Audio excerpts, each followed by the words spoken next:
Muy buenos días, soy el doctor Boris Damián Jaime Esparra, docente de la línea de Histología de la Facultad de Ciencias de la Salud de la Universidad Autónoma de Bucaramanga, director del Semillero de Ingeniería de Tejidos.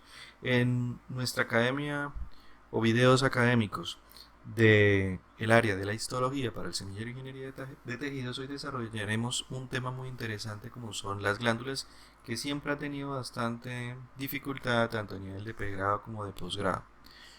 Las glándulas, ¿cómo las definimos?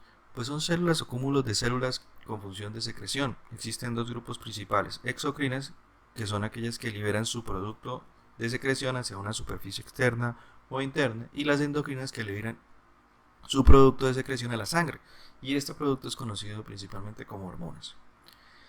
Hay que tener en cuenta que tanto las glándulas endocrinas o exocrinas se desarrollan por el crecimiento en profundidad de una prolongación de epitelio en el tejido conectivo subyacente. Como vemos en la imagen de la derecha, vemos algo muy interesante, que si bien es cierto el epitelio empieza a crecer en su profundidad o empieza a prolongarse hacia la parte del tejido conectivo, va a tener dos rutas esas prolongaciones.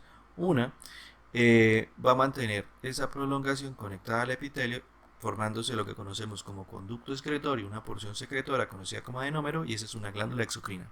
En el caso de la formación de glándulas endocrinas, ese conducto excretor nunca se forma. Esa prolongación, lo que pasa del epitelio es que se degenera, desaparece, y quedan solamente células secretoras cerca de zonas capilares que permiten que su producto, que son las hormonas, vayan directamente a la sangre. Las glándulas exocrinas. Este tipo de glándulas son las que nos vamos a enfocar en esta presentación principalmente. Tenemos que entender que hay tres mecanismos básicos de secreción. El merocrino, que básicamente es mediante exocitosis y se caracteriza porque la liberación del producto de secreción se da sin pérdida de sustancia celular, sin pérdida. La apocrina, parte del citoplasma apical, se libera junto con el producto de secreción.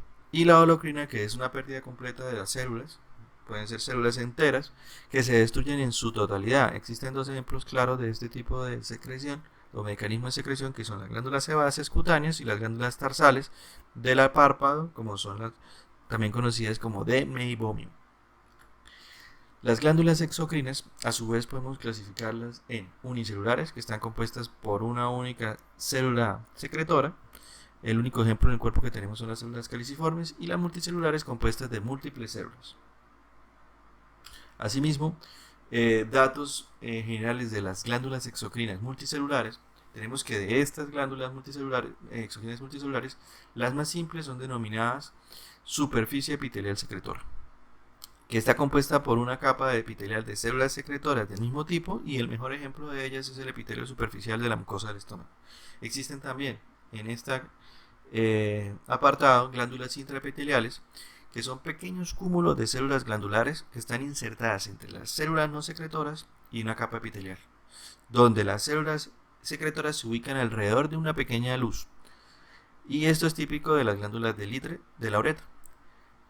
Igualmente, en el resto ya de las glándulas exocrinas multicelulares, ellas poseen la parte secretora localizada en el tejido conectivo subyacente, donde forman porciones secretoras conocidas como adenómeros, como vimos previamente, y la secreción se vacía principalmente o directamente a la superficie a través directamente a la superficie o a través de conductos excretores. Eso que queda muy claro. ¿Cómo clasificaríamos las glándulas exocrinas multicelulares? Bueno, a grandes rasgos, la clasificación más importante se da sobre la base de dos cosas: del grado de ramificación del sistema de los conductos excretores y de la configuración de las porciones secretoras conocidas como adenómeros. Teniendo en cuenta esto, según el grado de ramificación del sistema de conductos excretores, las glándulas exocrinas multicelulares se clasifican en simples cuando el conducto excretor no es ramificado, y compuesta cuando el conducto excretor es ramificado. Entre las características de las tipo compuestas, o sea, cuando está ramificado, estas a su vez se clasifican por la composición de su producto de secreción en mucosas, por ejemplo, que son conocidas como adenómeros mucosos, cuando secreta mucina, como vemos en la primera imagen de la izquierda.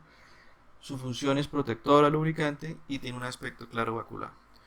Otra de las clasificaciones son aquellas que son compuestas que tienen una secreción de tipo serosa, por ejemplo los adenómeros serosos, que tienen una secreción fluida y suelen contener enzima, y su citoplasma celular es principalmente basófilo, como vemos en la imagen de la mitad. En la imagen de la derecha, es una imagen característica de la composición del producto cuando es un adenómero mixto, cuando la secreción es mixta. ¿Qué quiere decir esto? Que estas contienen células tanto serosas como mucosas, y al mismo tiempo forman estructuras denominadas semilunas de Vogt-Ebner, como vemos en donde está el número 2 de la imagen de la derecha. Se forma una especie de semiluna conocida entonces como von Ebner. Volviendo a la clasificación general de las glándulas exocrinas multicelulares, ya hablamos de la clasificación según el grado de ramificación del sistema de conductos excretores. Ahora hablemos según la configuración de las porciones secretoras o adenómeros. Tenemos de tres tipos: tubular, cuya porción secretora tiene forma de tubo; alveolar o acinar, también conocido, cuya porción secretora tiene una forma de matraz o de uva; y finalmente las túbulo-alveolares, cuyo conducto termina en un saco dilatado. Cabe aclarar que estas porciones secretoras pueden ser ramificadas o enrolladas. En el caso, ya hablamos de lo que es, como vimos previamente, de las tubulares. Estas glándulas exocrinas multicelulares de tipo tubular pueden subdividirse también o pueden clasificarse en rectas, ramificadas o enrolladas, dependiendo de la característica de cada glándula. En el caso de las alveolares, estas pueden ser simples o ramificadas. Aquí tenemos una imagen muy interesante donde podemos ver en color verde en cada dibujito la porción secretora, ¿vale? Y en color lavanda la porción del conducto de la glándula. Recordemos que la porción del conducto de la glándula habían aquellas que estaban ramificadas y no ramificadas, y la porción secretora teníamos dependiendo de su forma, de si era tubular, parecía un tubo; si era un acino, o sea que si parecía un matraz; o si era tubulo acinar, que tenía las dos características.